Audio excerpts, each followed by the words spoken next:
What happens if you disagree with this government?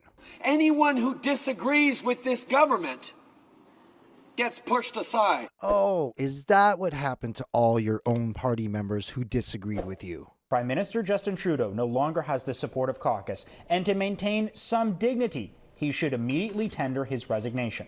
Come on, man. So you're saying you're worried about the Liberal Party of Canada's dignity, Justin Trudeau's dignity? Well, what about Canada First? What about Canada's dignity? That's why we're talking about prorogation today. And how do we prevent that from happening? Well, there's a couple people that seem to have a plan. Watch. So Conservatives have found a parliamentary tool to force a confidence motion in January. This is what we figured out how to do. So this is a two-step process. First of all, there has to be a committee motion which says that the House finds no confidence in the government. Now, committee chairs, House of Commons Standing Committee chairs, have the power to convene meetings.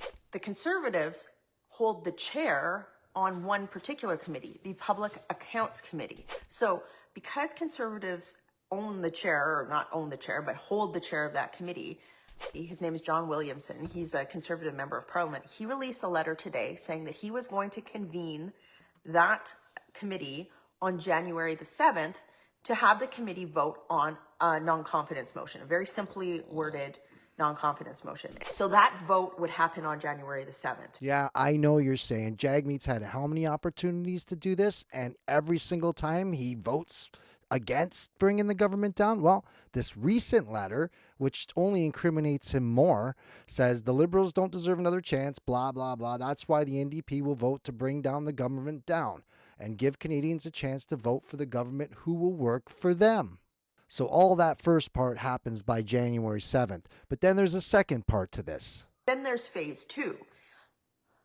That motion would then be tabled, that it would be like a report to be tabled back in the House of Commons coming out of the committee, okay? And that would be tabled as soon as the first day of sitting at the end of January.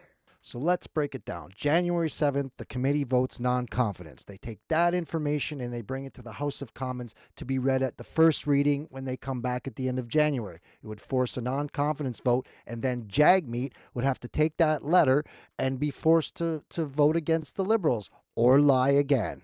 Conservatives are not just sitting back and waiting for, parliamentary pundits and reporters to say like, oh, well, this is what could happen, or wait for the Liberal Party to say when a confidence motion could happen. No, it needs to happen now. So we've been working over the Christmas holidays to find ways to force a non-confidence vote.